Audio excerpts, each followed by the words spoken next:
Bonjour et bienvenue dans votre émission La Chine à Paris. Aujourd'hui, je reçois Emma. Elle est chargée de projet de l'Association pour les échanges artistiques entre la France et la Chine. Avec nous également Anne-Marie Lafont. Elle est directrice artistique de cette association. Bonjour à vous deux. Bonjour. Bonjour. Vous venez nous parler d'un événement important. Il s'agit du concours international de musique et de danse. Prix d'Europe. Est-ce que vous pouvez nous en dire plus? Oui, bien sûr. Anne-Marie. Emma ou Anne-Marie? Je te laisse la parole vu que tu Anne-Marie, as allez-y. participé Donc, les je années vais précédentes. commencer. Il s'agit d'un concours de danse et de musique réparti sur 2 journées, le 29 juillet pour la danse et le 30 juillet. Cela va se passer au théâtre du Gymnase Maribel à Paris, dans le 9e. Il y a 8 membres de jury et c'est réparti sur le matin et l'après-midi pour voir tous les candidats. Et les candidats qui auront reçu un prix feront partie du spectacle de fin du concours. Pour la musique, Pour la musique, ça se passe le 30 juillet, donc toujours au théâtre du Gymnase Maribel. Le lendemain. Le lendemain, Voilà. exactement, avec un autre jury. Ah oui. Voilà. Vous en faites partie ou pas? Moi, non. Moi, j'accompagnerai le jury, justement, pour toute la journée. Voilà, je les accompagnerai, vu que c'est moi qui suis en contact avec eux depuis le début de l'organisation de l'événement. Donc, l'organisation est similaire, en fait, au concours danse qui se passe la veille. Et donc, le matin et l'après-midi sont consacrés aux auditions dans différentes catégories. Donc, on a la catégorie piano, les catégories instruments à vent et instruments à cordes, et la catégorie chant. Voilà. Donc, piano, ce sera des candidats en solo. Et les catégories donc instruments à vent et instruments à cordes et chant peuvent se passer en solo et en musique de chambre ou chorale. et chorale aussi. Voilà. Ouais. C'est ça. Et quelles sont les conditions à remplir pour participer à ce concours? En fait, le concours est ouvert aux amateurs et aux pré-professionnels. Donc, c'est un concours ouvert au plus grand nombre. C'est l'objectif, c'est qu'il y ait une vraie rencontre entre les candidats chinois avec lesquels on a un lien, en fait, vu qu'on a des écoles partenaires en Chine. Et donc, on fait venir ces candidats chinois pour qu'ils concourent face à un maximum de candidats français, européens. Voilà. Il faut avoir entre 4 et 35 ans. Entre 4 et 35 ans. Après, les conditions changent selon les catégories. Mais le détail, voilà, se trouve sur nos pages Facebook et par mail. Voilà. Mais voilà, c'est ouvert à des jeunes talents entre 4 et 35 ans. Et le lien avec la Chine, c'est qu'il y aura des candidats chinois Exactement. Oui. qui vont venir de Chine ou qui vivent en France. Il peut y avoir aussi des candidats chinois qui vivent en France, mais nous, notre association, puisqu'on fait le lien en fait avec la France et la Chine, Voilà. on fait venir des candidats chinois directement de Chine pour cet oui. événement. Oui. Et donc, ces candidats chinois vont arriver à peu près une semaine avant les événements et il va y avoir des masterclass. Pour la danse, ça va se passer à l'Académie Éléphant de Paname. Au cours de ces classes, il y a l'enseignement de la danse française, justement, vraiment académique française, plus les répétitions. Ils vont pouvoir répéter quelques jours avant. On organise également des masterclass pour les candidats chinois en musique qui se dérouleront à la Cité internationale universitaire de Paris. Mais Voilà. quel est l'intérêt des masterclass? Parce que ce sont quand même des gens très bien entraînés, très bien préparés. Mais parce que quand on présente un concours, on doit répéter Oui. tous les jours, en fait. Donc, ils ont préparé en Chine, c'est vrai. Mais après, déjà, ils s'habituent au sol français. Ça peut être un peu différent aussi. Vous allez donner une Voilà, masterclass, voilà, c'est ça voilà. Ça leur permet aussi de s'habituer à la façon française d'enseigner. Les termes de danse sont universels. Hein. Voilà. Mais quand même, après, les positions, il y a des explications différentes. Et donc, ça leur permet de découvrir comment ils vont interpréter leurs variations en France. On ne change absolument rien à leur chorégraphie. Ils ont tout préparé déjà. On les prépare à la scène française, en fait. Voilà. C'est pour les aider à mieux réussir. Absolument. Et en plus, il y a un échange avec les autres candidats. Ça, c'est intéressant aussi sur le plan justement. culturel. Hein.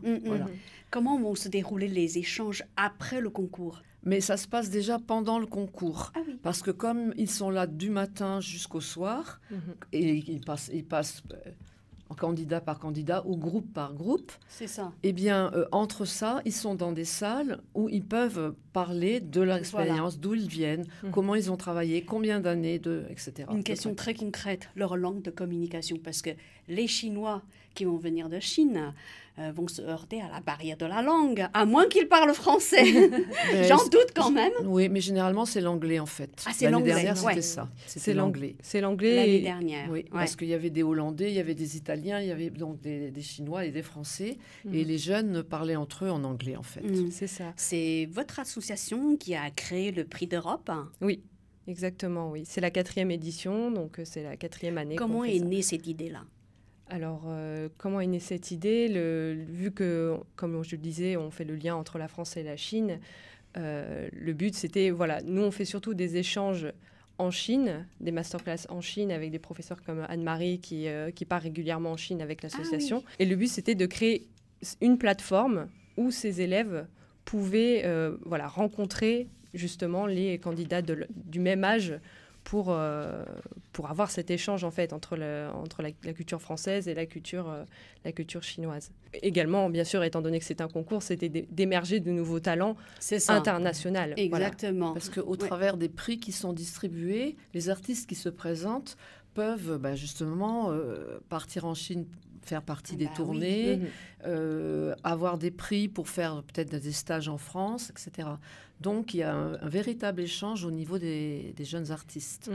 Pouvez-vous revenir plus précisément sur les prix? Oui, alors déjà, on a le grand prix, évidemment, qui est de 500 €. 500 € Pour chacun des concours. Donc, on a un grand prix pour le concours danse et un grand prix pour le concours musique. On a également le prix de l'association, justement, ce fameux prix qui permet, en fait, aux lauréats d'avoir une chance de partir en Chine avec l'association. C'est-à-dire que vous allez payer l'aller-retour, c'est ça? C'est ça, on paye l'intégralité du voyage. Séjour aussi. L'intégralité du séjour. Voilà. Dans quelle ville?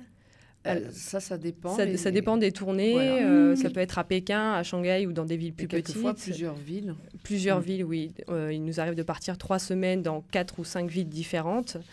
Voilà, c'est ce qui a été fait pour la tournée des couleurs parisiennes, où on allait dans plusieurs villes pendant 3 semaines en décembre. Donc c'est l'occasion de recréer. En fait, chaque année, on crée de nouveaux spectacles.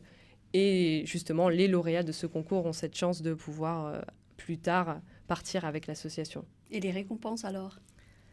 Alors, les récompenses, on a également des partenariats avec différentes marques qui sont en train de se confirmer. Ce sera des bons de réduction de grandes marques connues dans le domaine de la musique et de la danse.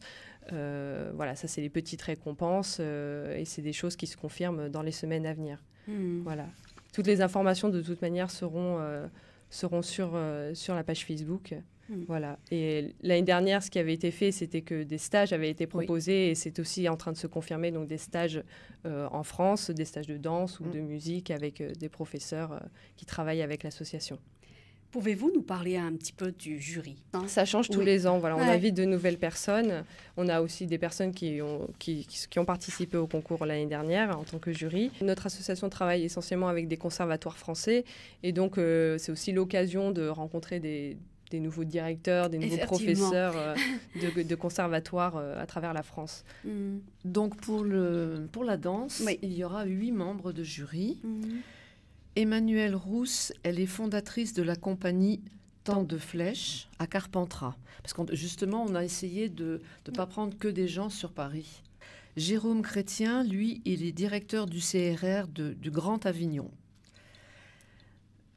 Juliette Gardel, Julie Gardel, elle est danseuse principale, ce qui veut dire soliste étoile, au Ballet National de Norvège. Et je sais qu'elle est souvent jury à Monaco aussi, voilà, à Monte-Carlo. Oui. Parce que j'ai une de mes élèves qui a déjà été jury. Enfin, des artistes confirmés. Voilà. Exactement. Des Ensuite, Sébastien Thierry, il est responsable du département danse au CRR de Douai. Donc tout ça, c'est en province. Zhang Yuping. Oui, moi, je ne sais pas prononcer, pardon. Elle est directrice du ballet à la Beijing Dance Academy en Chine. Claire Santoni, directrice de l'Académie vénitienne, donc ça fait venir des Italiens qui étaient déjà venus l'année dernière avec un très très bon niveau Wow. en danse, de danse et de ballet, parce qu'elle a une compagnie de ballet. Eva Mautref, professeure de danse au conservatoire de Sainte-Marie de Saint-Maur, et donc en région Bobigny, parisienne. pardon. Mm. Et enfin, moi-même, j'ai été responsable du département danse au Conservatoire de Pantin jusqu'en 2012. Oui. Et actuellement, je donne donc les cours à Éléphant de Paname et également au Studio Bleu à Paris. Voilà. Anne-Marie, est-ce que vous pouvez revenir brièvement sur votre parcours de danseuse professionnelle, j'imagine? Alors, À moins que je me trompe. Non. Donc, moi, j'ai commencé la danse, en fait, à l'Opéra de Toulon. Je suis originaire de Toulon. Et j'ai donc commencé en tant que petit rat à l'âge de 9 ans. Ensuite, j'ai été formée par des professeurs de l'Opéra de Paris et aussi des professeurs russes. Et puis, j'ai essentiellement fait ma carrière en région parisienne et dans le Nord aussi, Lille, Amiens, etc. Parce que j'ai eu des enfants très, très tôt. Donc, j'ai privilégié le fait de ne pas partir sur les... Ouais, voilà. bien sûr. Et après, j'ai enseigné essentiellement au Conservatoire de Pantin. Donc, je me suis occupée, j'étais responsable de danse, donc des autres professeurs de danse, donc en danse classique et aussi en barre au sol. Voilà.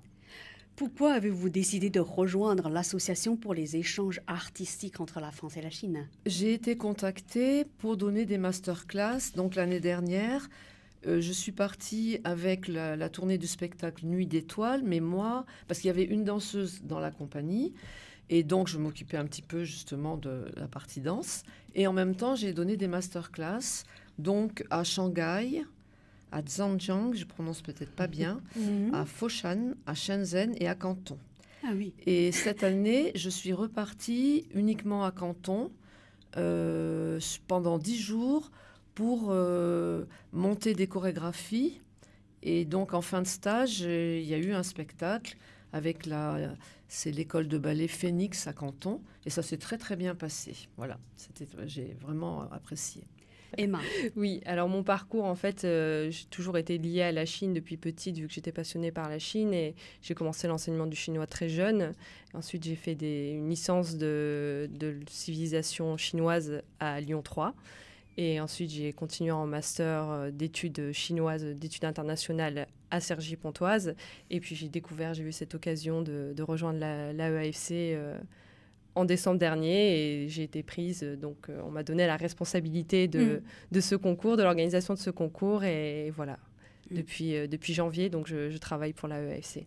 Pour revenir au concours, qui s'appelle le Prix d'Europe, vous l'avez créé il y a quelques années, c'est ça? Oui. C'est ça, l'association. 3 ou 4 ans? Là, c'est la 4e année qu'on le fait.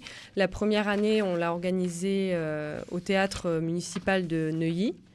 La deuxième année, on l'a organisé à Troyes. Donc bon, là, c'était pas en région parisienne.